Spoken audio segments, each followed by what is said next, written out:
You're watching The Experience, Comic Culture and Sales, streaming live daily to Facebook, YouTube, Twitch, and Twitter. So, nobody in my personal life actually watches the show. So I can tell you guys this. So I've been making, crocheting scarves and hats and stuff to give to some relatives and stuff for Christmas. And I made one for Lisa's daughter, a hat and scarf set. And her son wanted this special magazine imported. So I've ordered it. It may not get here in time for Christmas, but I'm on the case. So she tells me the other day, I hope Braden isn't jealous. And I said, of what? And she said, well, because you're hand making these scarves and hats and stuff for all these people, and you're not doing it for him. And I went, well, that's not, but he wanted the specific gift. She goes, I know, but handmade stuff. I went, all right. So maybe I can make something. I'm just about done with everybody else. I could probably put something together. And I told her the colors and stuff I had, and she's like, no. He's very, very unique. He likes different colors. He likes teal and green and orange. And I don't have any of those colors, so I start looking online, and in my mind, I can't imagine putting orange and teal together, because that just, besides the Miami Dolphins, I just don't think you can do that. And I didn't like the idea of doing green and orange together, but I found an orange that I didn't find too offensive, and I found a green, and I thought, okay, I'll put those together. And my nephew tells me, so what's the hat going to look like? I said, well, it's going to be a green rim, and it's going to be orange with a little green pom-pom thing on top. And he says, well, that's a pumpkin. And I thought, well, shoot, I can't do that. So I start changing it up and stuff. And then I start working on this. And I thought, okay, what I'm going to do is on the scarf, I'm going to start with a big bunch of orange, and I'll do a thin line of green. I'll do some more orange, not as big, green, little line of orange, the green, and then just carry that over to the other side and then reverse it with the orange. Started working on it last night. Didn't realize until I got this far, I made Aquaman scarf.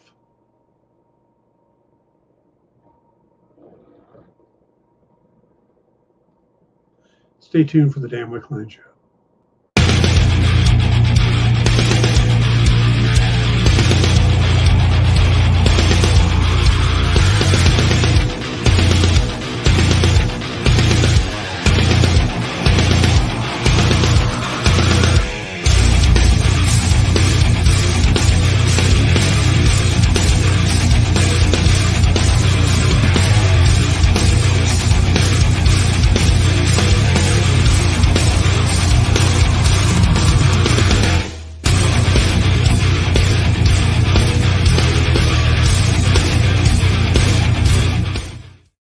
Hey everybody, welcome to the Dan Wickline Show here on The Experience. Hey Dan, I don't want to bother, I don't want to interrupt too much, but I just had a brilliant idea.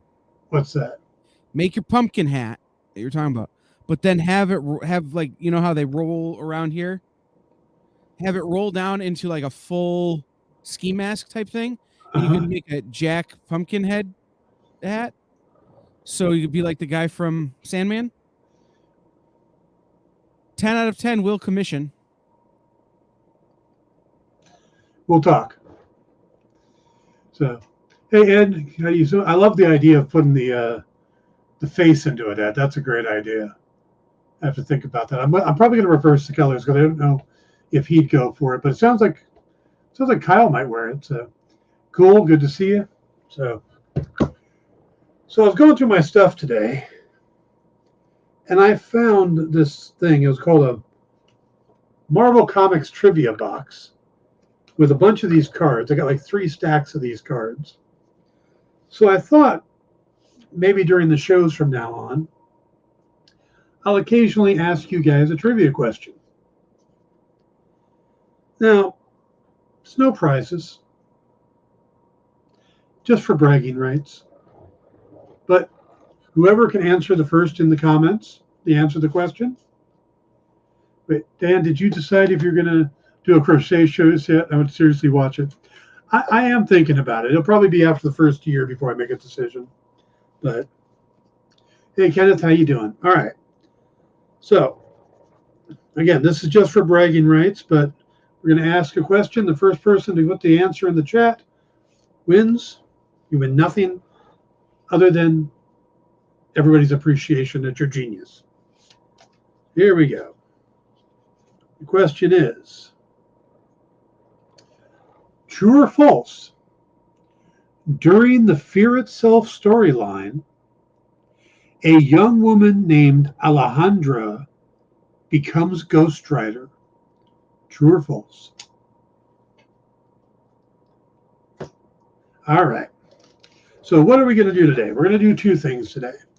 We are going to talk about the third episode of Willow, and then I'm going to do an unboxing, just because I haven't done one of those on here before, and I've got something worth unboxing. So, nobody's a fan of the Fear Itself event?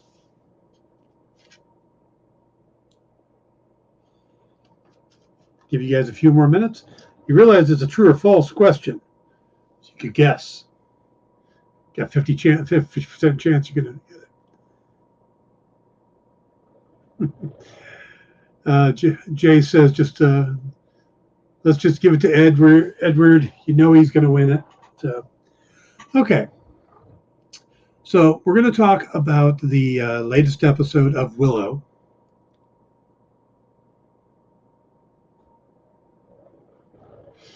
That is correct, Ed. It is true. So the third episode of Willow, I thought was kind of interesting, but it didn't hit right with me. There's a couple things about it that bothered me.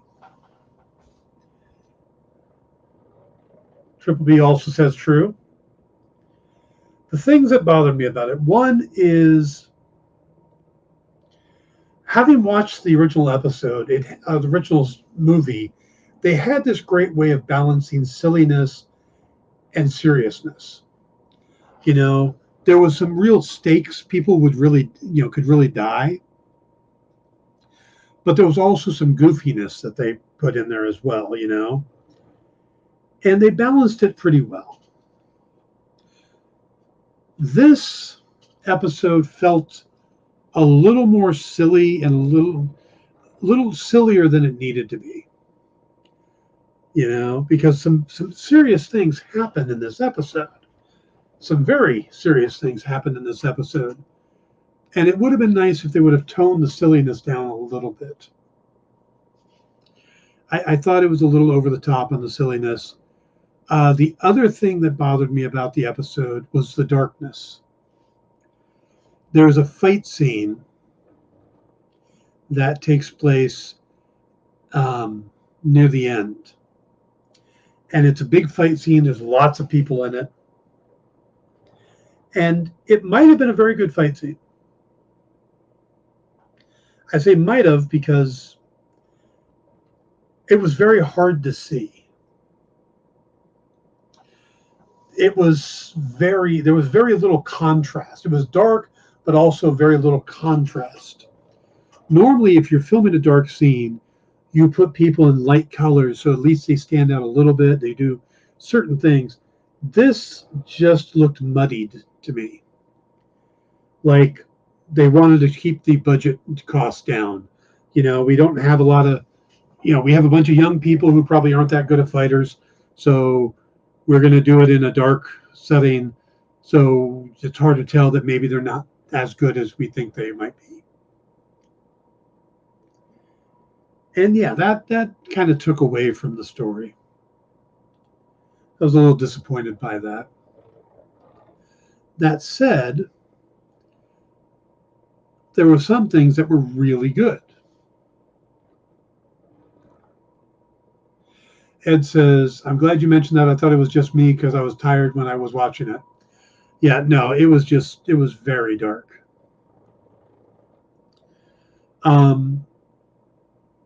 on the other side, we find out quite a bit about the characters. You know, we get a better understanding of the young Prince Graydon. I think it's Graydon. I'm usually better about this and have the cast list up just in case.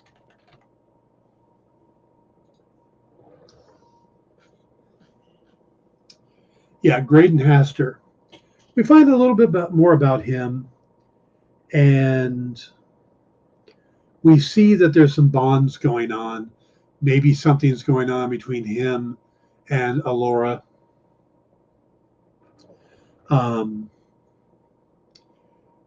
We find out Kit may not be as good of a fighter as we thought she was. We find out that Jade is probably a better fighter than we thought she was. Borman has definitely got some secrets to him, which is good. We get a better idea of what's going on with Willow and his abilities, because up until this episode, we get the feeling that Willow just is kind of a charlatan wizard. He's not a real wizard. He's more like Oz from The Wizard of Oz. You know, that he's just does tricks, parlor tricks and stuff. But we get to see in this that he actually has some ability, but it takes a lot out of him. We also lose somebody, which is interesting because if you think about it, the first episode is just an introductory thing. The second episode is when they leave for the journey, and they lose somebody early on.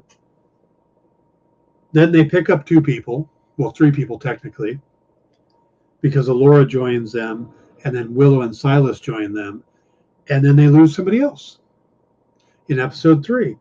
At this rate of attrition, episode 8 is going to just be Willow and Alora going, "Hey, how you doing? It's all we got left." You know, they're cranking through people. So the death in it, I thought it was interesting because there's a moment where we think maybe Willow can save him. Maybe. He says he can. And if you would have asked me 5 minutes beforehand, I've been like, no, Willow hasn't shown any kind of ability like that. Maybe he can make a potion, maybe get some herbs together and make a salve or something. But after what we see him do, it's kind of like, maybe he can. Character goes, no, don't. It's my time. Save your magic. And it's a sad death, but it's not a character. I don't feel like we've really connected to that character. And it might have been different if it was a character from the first movie, you know, because they are bringing back certain characters. I think that would have hit home better. But I don't think that was a character from the movie. I could be wrong. But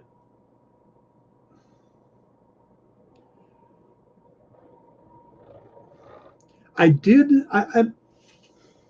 was also this coincidence thing that bugged me at first, and then when I thought about it, it made a lot more sense. The party gets split up. Borman and Kit go one direction, where he talks about there being an inn called the Slaughtered Lamb, and there is no inn called the Slaughtered Lamb. He's looking for something. Willow and Silas and Graydon and Jade are the other group, and they're trying to find Alora in a different direction. And Willow gets this vision. And then Alora, who's been kidnapped, is being taken by the possessed troops. And they all end up at the same place, even though they were going different places. But it makes sense when you boil it down, because Borman went to the spot because he was looking for something, him and Kit. Allura and the guards stop there because as they're traveling to the city that they're going to, or the place they're going to, they see two horses just tied up in the middle of nowhere. So they stop because they're curious at that point. Well, who is this? Is it one of the people who are following us? So that made sense that they would stop there and that they're on their same way. And we do see at the end where they're headed, or at least where they're near. And then the final group shows up because Willow had a vision of Allura. So he's following his vision and following Allura, and Allura is going to the city, and it just happens to be by where Borman and Kit had gone to. So it starts making a lot more sense, and it's this very interesting reveal moment when Kit and Borman end up in the middle of the fight, because they're actually trying to escape something else, bust through a wall, and end up in the middle of this conflict, which I thought was kind of a clever thing. But again, it was so dark, it was kind of hard to piece that together. I almost want to go through and change the setting on my TV and watch it again, just on a lot brighter, just to try to get a better feel for it.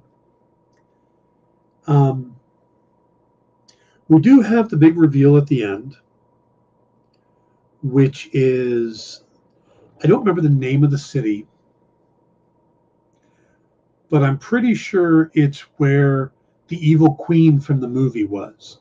It's where the big confrontation happens.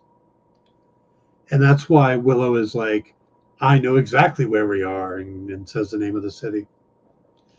So that makes a lot of sense too. And, I could see why Willow wouldn't be thrilled to be back there, because, it's kind of an evil place.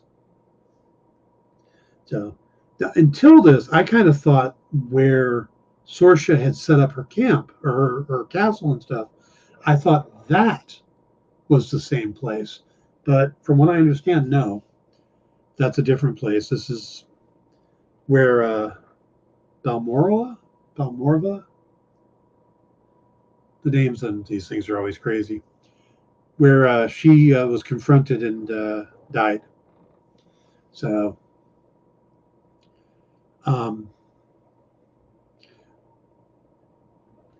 but there is that silliness in them not taking anybody seriously. Borman's trying to tell the story about Mad Mardigan, and Kit's like, can we just get to the part about my dad? Or,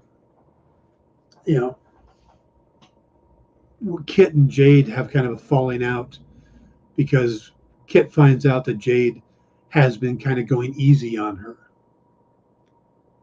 Do you think there will be an appearance by Val as Mad Mardigan? Sadly, no. And it's not that I think, it's that I know. They were going to have him appear. The plan was to have him appear. The problem is, besides his health issues, they were filming this during the pandemic. So the plan was to bring him into England and have him do a small role at the end of the series. But that couldn't happen because of the pandemic. So what they're going to do, the plan is to continue, if there's a second season, continue the mystery of Mad Mardigan into season 2, in which case they hope to be able to get Val Kilmer to appear there. So they're not giving up on getting him in the show. It's just not happening in season 1. Now, I do know that there's another character still to join this group, that he's supposed to be an old friend of Mad Mardigan's. And it's going to be played by Christian Slater. So we do have Christian Slater joining, who, not Mad Mardigan, but he did play Will Scarlet in Robin Hood with Kevin Costner. So, yeah, I know, not quite the same, but I like Christian Slater. I like him a lot, actually. I think he's a good actor. But I don't remember. It's Wednesday's a new show, so we get a new Willow tonight. I think it is, and I'm looking forward to it because, yes, the third episode was silly in many places, and then dark. But I'm still enjoying the show. I'm still enjoying the lore that it's putting out. I'm enjoying the character interactions. I'm finding characters like Borman and Graydon to be far more interesting than I expected. I'm hoping some of the other characters are going to pick up a little bit. Broken Arrow, guilty pleasure. Broken Arrow has one of the best movie lines ever, which of course is I don't know what's worse, the fact that we have a missing nuclear bomb or the fact that we have a name for it. I love that. I like Christian Slater too. Pump Up the Volume, yeah, is one of the fun late 80s, early 90s movies that just makes me smile. The movie I really liked him in was Cuffs, with a very young and her first appearance, Mila Jovovich, as his girlfriend in the opening, dancing around with him. Cuffs was a fun movie too. So, now Christian Slater's great. But yeah, did you say Cuffs? No, Cuffs. Kuffs, like handcuffs. It's all about a San Francisco private police force that he's part of. And I don't know if they still have those, but basically some areas of the city were patrolled by private police forces, and this character's father used to run one, and he died, and he ends up taking it over. Yeah, well, it introduced me to Mila Jovovich, who I've had a crush on ever since. But B, it's a fun movie. So, but yeah, Pump Up the Volume is great. Loved him in Broken Arrow. He's one of those actors that whenever he pops up, even Mr. Robot or My Own Worst Enemy, those are all great when he pops up. So, all right. We're going to take a break, but before we do that, let me throw another trivia question out there for you. This one you guys will probably get, especially if you watched Thor: The Dark World. That means maybe two of you. Malekith is the leader of what race of beings? Do you need the multiple choices, or do you think you guys have that? Let's see if you guys get it without the multiple choices. And if not, I'll give them to you when we come back. So be right back. Why was Princess Zelda sad after watching a bunch of YouTube videos? She couldn't find a link in the description. We'll stop if you subscribe to our YouTube channel. It's super easy. Click subscribe and click the bell when you do. And thanks for supporting the EXP.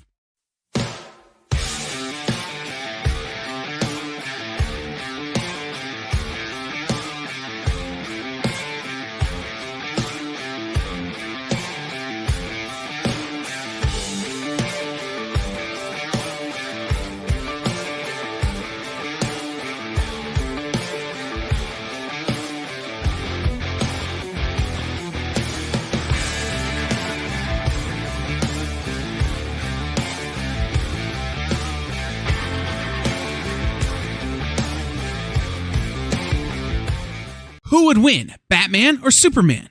It's the age-old debate, except it's so much more complicated than that. Nerd Killer Warfare every week on The Experience is your chance to debate other nerds in the questions we've all been asking for years, except we take those debates and turn them up to 11. Go to bit.ly/EXP casting or scan the QR code to be part of the show.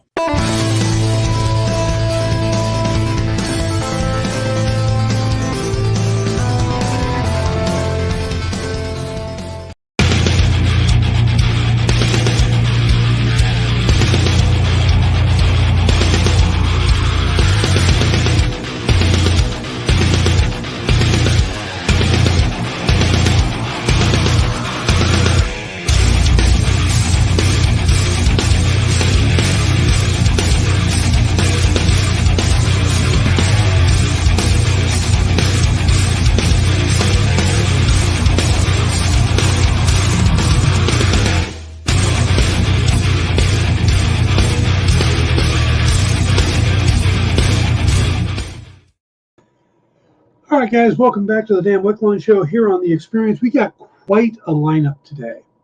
You guys got to remember that in stores this week has moved. It will be right after this show. So basically, Dan Wickline Show ends, in stores this week begins, and that'll be Kyle, myself, and Jay talking about this week's comics. We got some good books this week. There's a new book from Boom called Vicious Circle. That was really good. There's the latest episode of Cherish from Dynamite. There's just really a lot of good books this week. A couple new ones. Retroverse from Colin Bunn. So some good stuff there. After that will be Minute to Skim It with Jenna. I believe Miss Jen is out doing something. So I think Jenna will be running that one. And then after that, we have a brand new show taking over the 5 o'clock or 8 p.m. slot, 8 p.m. Eastern slot, called Mindhunter. And when I asked this morning what the show is, they went, we don't know yet. So we'll all find out together at 8 o'clock to see what this brand new show is. And then, of course, that is followed by our new sales show, Country Road Comics, at 9 p.m. Eastern. So big lineup. Stick around for all of that. You gentlemen are correct. Malekith was the leader of the Dark Elves. Good job. I can't find Cuff streaming anywhere, but I wrote it down to remind me to keep looking. Yeah, it's a fun movie. So, all right, I'm going to put this one on the bottom of the pile so we don't repeat the questions. Okay. So, had a couple bits of news pop up. Thought we'd hit those real quick before we do the unboxing. And checking out, to no one's surprise, Netflix has opted not to order a third season of Warrior Nun. So, yep, they're going to do 2 seasons, and then it's done for the Nun. That, of course, is based off of an Avatar comic, I believe.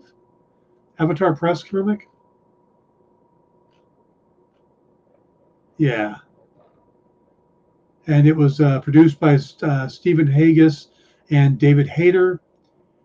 Amy Berg was consulting producer, starred Alba Baptista. I didn't get a chance to watch it. And now I don't know if I will, but I keep telling stories about Warner Brothers canceling things. So this is kind of an interesting one. John Cena and Jason Momoa. So Peacemaker and Aquaman are getting together to do an action comedy called Killer Vacation. Yep. They have signed on to do this action comedy from Warner Brothers. Plot and stuff are completely under wraps, but it's from Mark and Brian Gunn, who did Brightburn, wrote the script. John Rickard and Peter Safran will produce. Peter Safran, of course, the new co-head of DC, which has been set up in the studio before Safran and James Gunn took charge. So this was already in progress before Safran and Gunn became the heads of DC. But Cena and Momoa together, they were in the final episode of Peacemaker together. So that's kind of cool. And then one other bit of news, which is interesting. There's the John Wick spinoff, Ballerina, which wasn't originally a John Wick spinoff.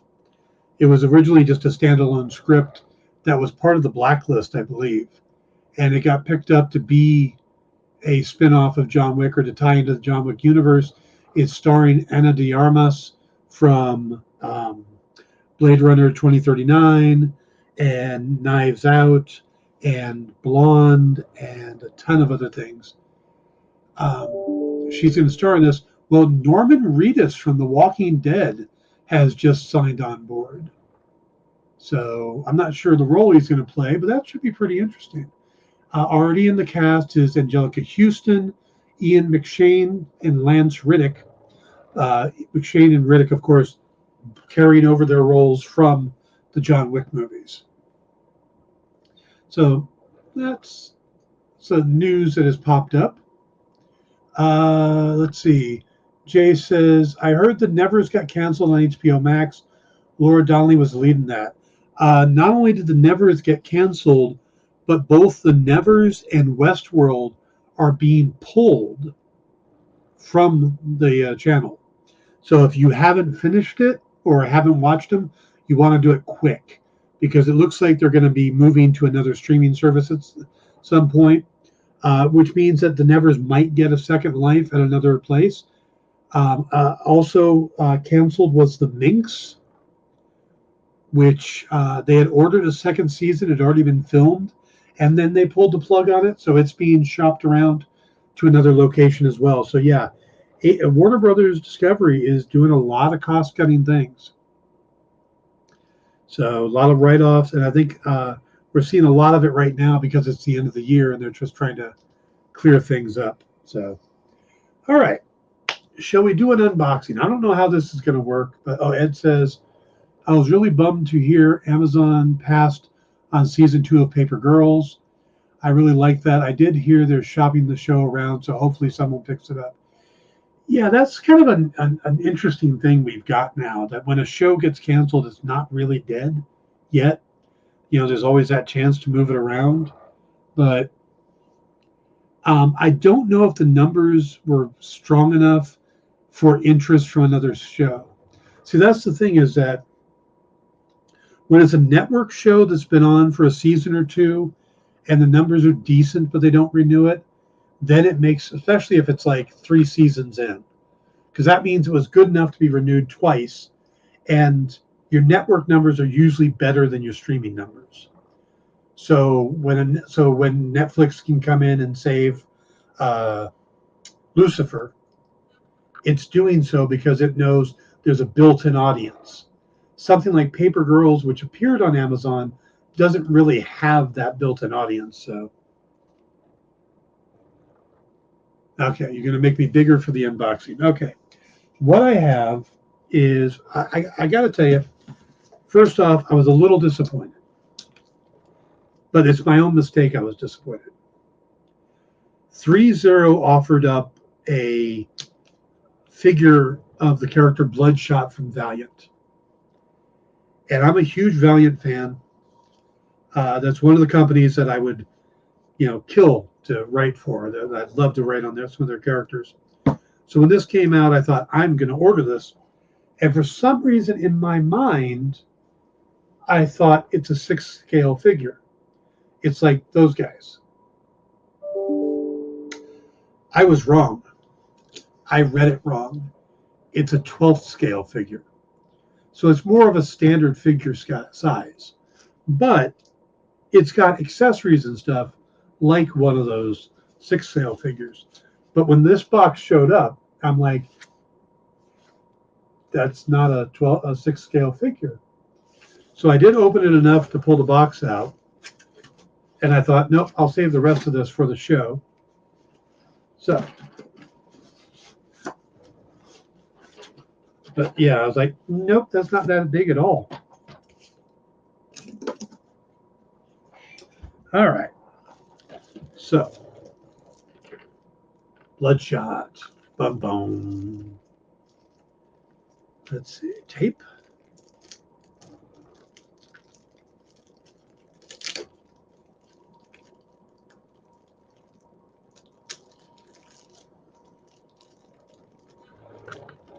Bloodshot's a cool character. I recently interviewed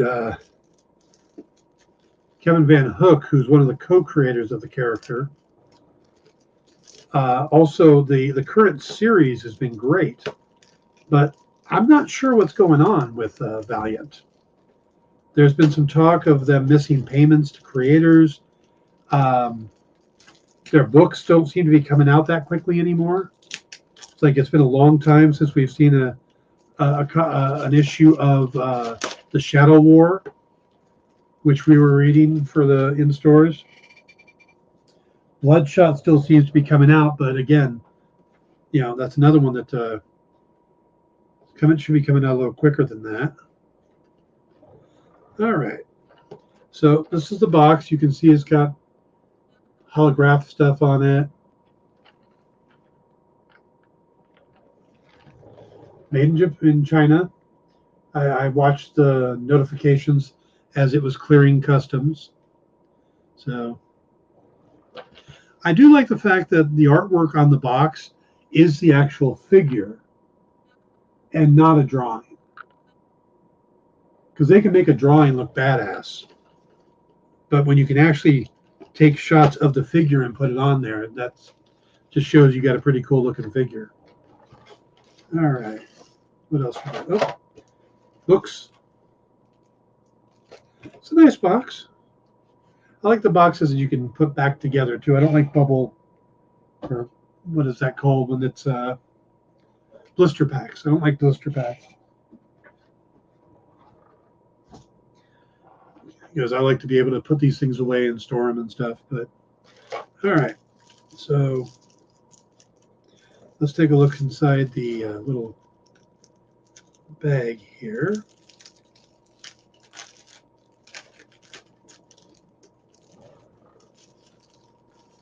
All right, we've got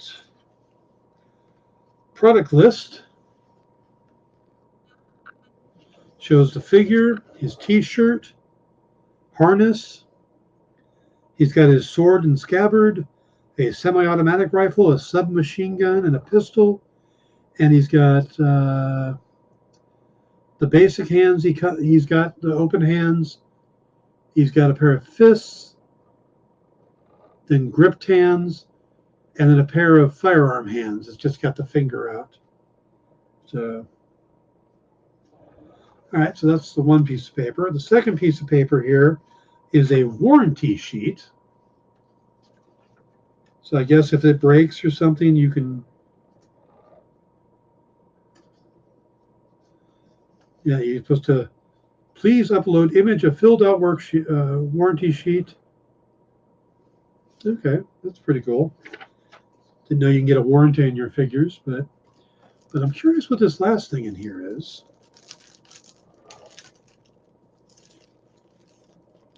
Because the back tells me, oh,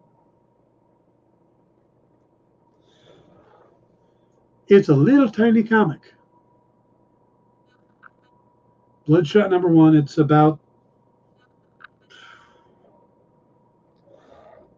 5x7. 5x7, I would think. Nope, 4x6. It's a 4x6 comic. Can you read a 4x6 comic? Could I read a 4x6 comic? Because I'm half blind most of the time. Yeah, as you can see, it's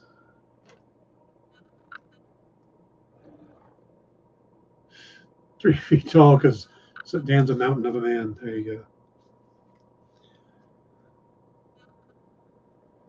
So this is an older comic from when Tim Seeley was doing the book with Thomas Giello.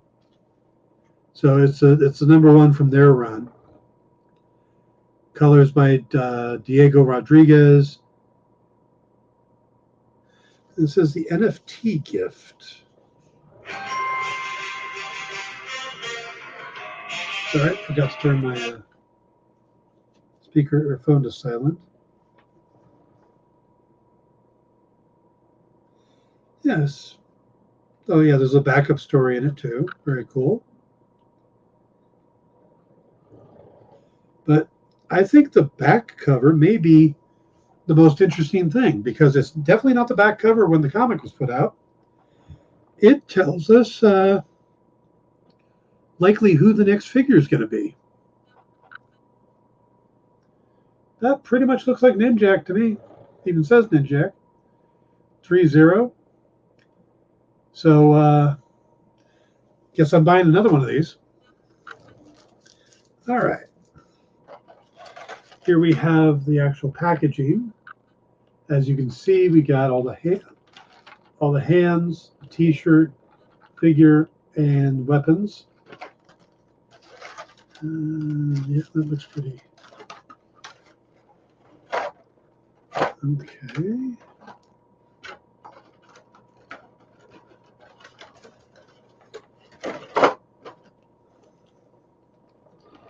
All right.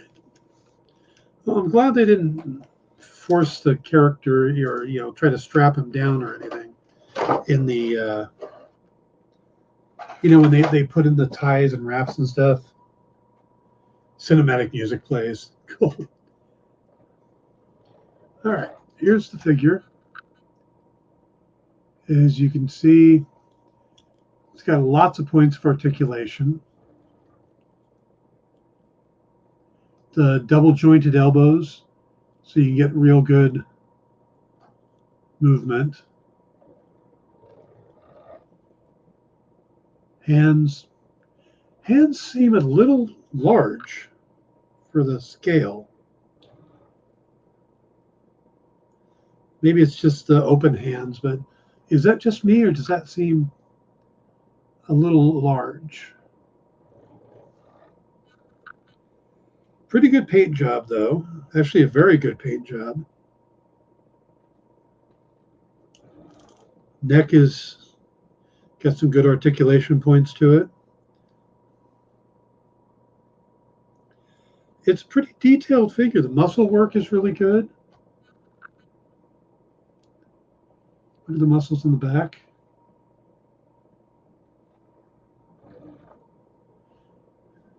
All right. Now let's take a look at the accessories. Now, they say sword and sheath. So that means that this should be able to come out, right? And it does. So he has, that's a pretty good fit on the sword. He's got his harness, which is a bit stretchy. That'll make it easier to get on.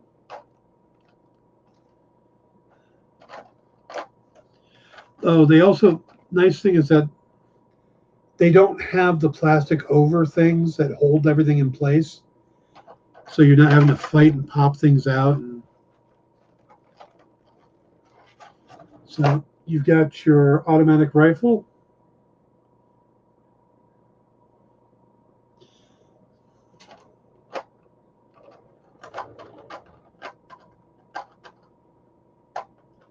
This looks like an HK Heckler and Koch setup. Okay. And the pistol. Hold these out of play. Okay.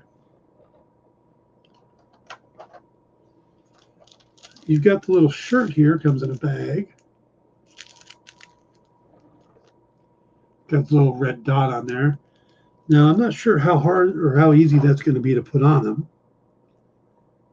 But I do like that they included it, because if you want the shirt off, you can leave the shirt off. You want to put it on.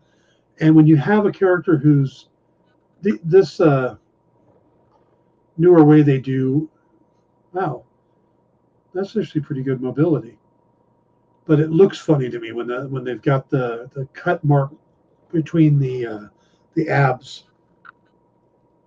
It's good for mobility, but it's bad for look. So the shirt actually makes that look pretty cool. So I will probably try to put that on. I don't know if I'll do that today, and then we get the different hands. Here is one of the gun hands. You can see the finger. So let's put in one of the weapons.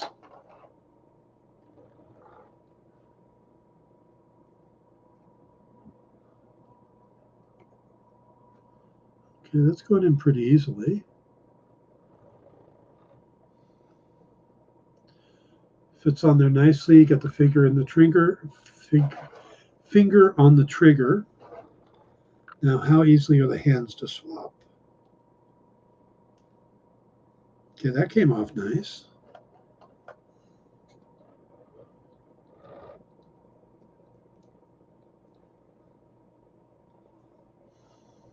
All right. That swapped out real easy.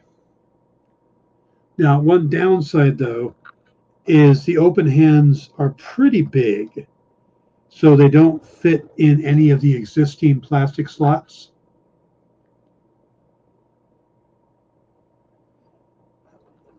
So that was the downside. They probably should have put him in here with a set of fists, so that, or a grip hand, so that these would have a slot to put him in. That would be my only negative thought so far. Because, yeah, it's like if I don't have that hand on him, then it doesn't quite work. But even that hand feels a little big, but it looks all right. So, and I like the shoulder joint. If you'll notice on it, trying to see how it's got like a double joint on the shoulder, a double joint on the elbows, the knees, even the waist. You've got it bending here and at the abs. So at the waist and the abs. Get a little dice bag. Yeah, I'm pretty impressed by this. And I think the one, if you get the shirt on him, which I will probably do, like I said, is that a little stretchy maybe? And yeah, let's get the shirt out of the bag.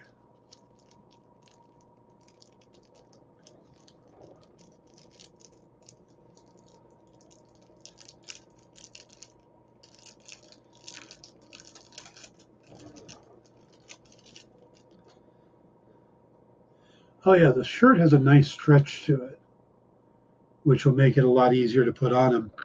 And I think if you take the hands off, it would probably work as well, better as well. So that'll be good.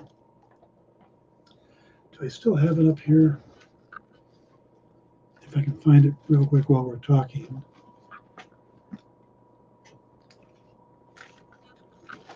My desk is just a mess. But what time is it? All right. Let's go ahead and take our other break real quick. Let me throw a trivia question to you guys before we go.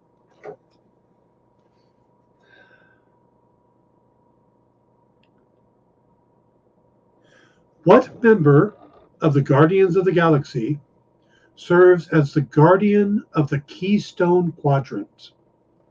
All right. We'll come back and we'll wrap up the show. So be right back. This is The Experience.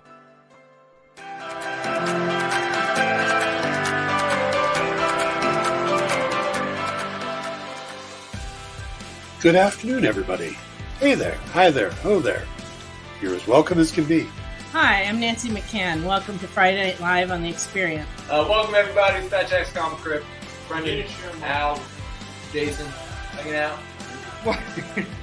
There I am. Welcome back to Kicking It with Henry, folks. I am your host, Henry Kumpa. It's great to be here with you guys. So we are going to talk about books that are in stores this week. Hi, everybody, and welcome to Mush Mosh. Hello, and welcome to the Black Comics Universe, presented by Peep Gang Comics. And you gotta love it that the first people in the minute to skim it are creators. Up, everybody! Welcome to another Wednesday Warriors. My name is Joey Galvez, and this is my pal Ambrosia. Hey, everybody! Welcome to Space Cadet. Hey! What's up? Welcome, everyone, for another episode of I Must Ask You a Question. Hi, everybody, welcome to Nerd News Now. Hey, this is Rex. Welcome to Comic Collectibles. Hey, hello, all you happy people. Welcome to the Dan Wickline Show. Hi, everybody, and welcome. This is the crazy show that we do on Thursdays called What's in the Box? What's in the box? Comic culture and sales.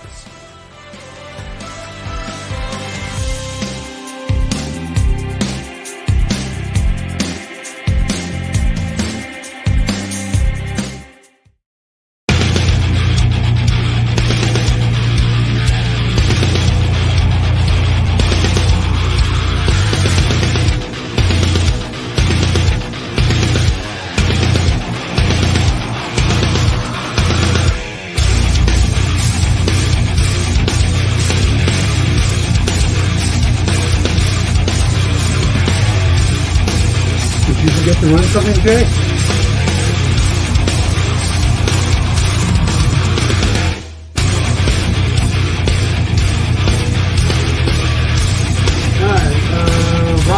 correct.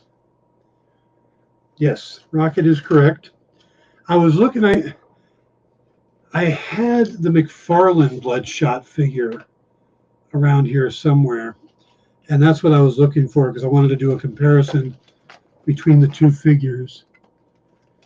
And I thought I had it right here, but all I can find is Moon Knight. So you can see what he is size-wise compared to a Marvel Legends figure. Probably just a little smaller, but I think it's a pretty good figure. Yeah, I like it quite a bit. It's a little on the expensive side, I got to tell you. When I ordered him and I thought he was a 6 scale figure, the price of $89 made sense. It was $79 or $89. Oh, shoot, Moon Knight. But at a 12 scale, that's kind of spendy, but it's a really high quality figure. So I don't know if I would do this for like an entire line, but I do have certain favorite Valiant characters.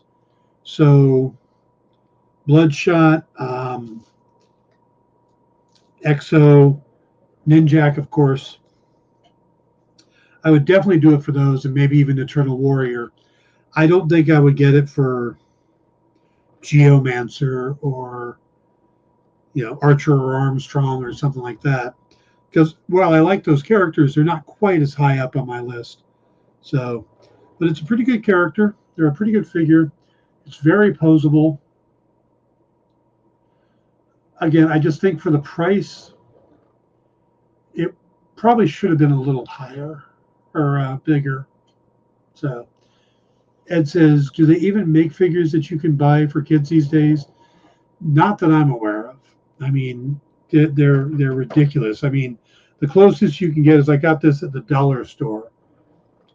Look, here's a Batman for you. I'm giving that as a gift to a friend of mine who loves Batman.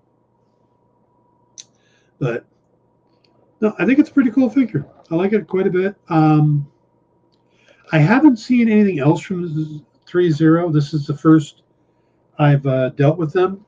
So again, I'm a little disappointed that I didn't realize the sizes. The Marvel Legends are pretty good for kids. They are. I know a 7-year-old who, is he 7? He might only be 6. He runs around carrying a zombie Captain America from the Marvel Legends figures, which seems like a pretty violent figure, but hey, that's the one he likes. So, all right, guys. Let's do one other trivia question so I can finish off this card before we go.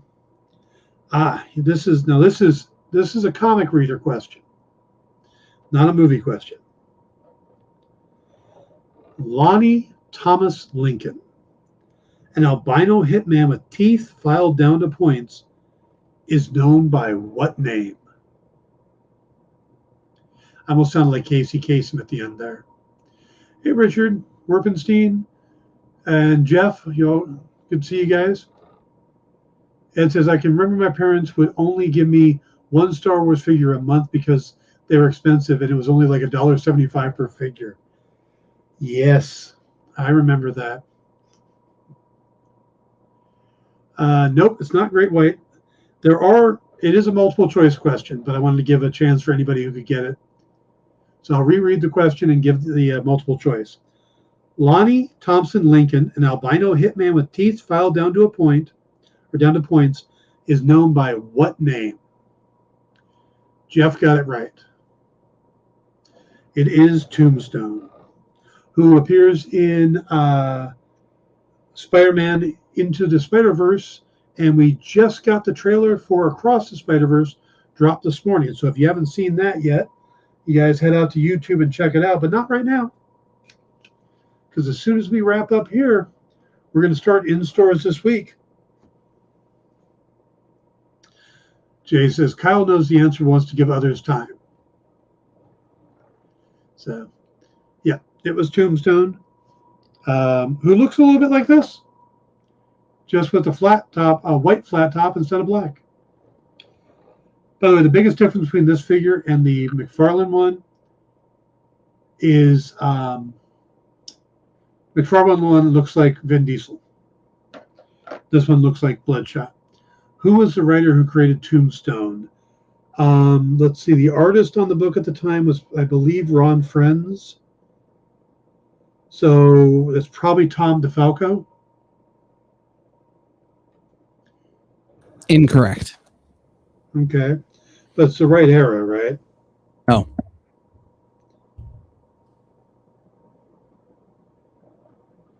Oh, they also created the Punisher. That's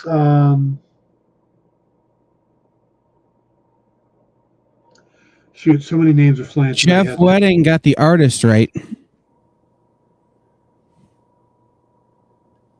Oh, that's right. Alex Savick was doing the book at the time.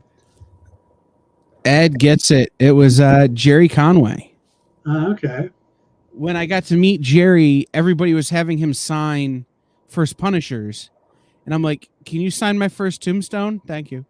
Like, that was the book I wanted to get signed because I like Tombstone way better. Well, Tombstone made it to the animated movies, at least. So, all right, guys, we're going to go ahead and wrap that up there. We will be back tomorrow. I think I know what the topic's going to be. It's going to be something to do with the Guardians of the Galaxy, and possibly how the reveal in the holiday special may be bigger than we think it is. It may turn out to be a very important reveal, but we will talk about that. Unless something big happens, that'll be the topic tomorrow, or unless Kyle wants to come on and argue about something. So we shall see. Remember, stick around. He was a key player in the 90s Spider-Man cartoon. Tombstone and Hobgoblin were in a lot of those episodes. Great series. Yep, that was a very good series. All right, guys, so stick around. We'll be right back with In Stores this week. Join the party. Head over to our link tree to find all the links for everywhere the experience is all the time.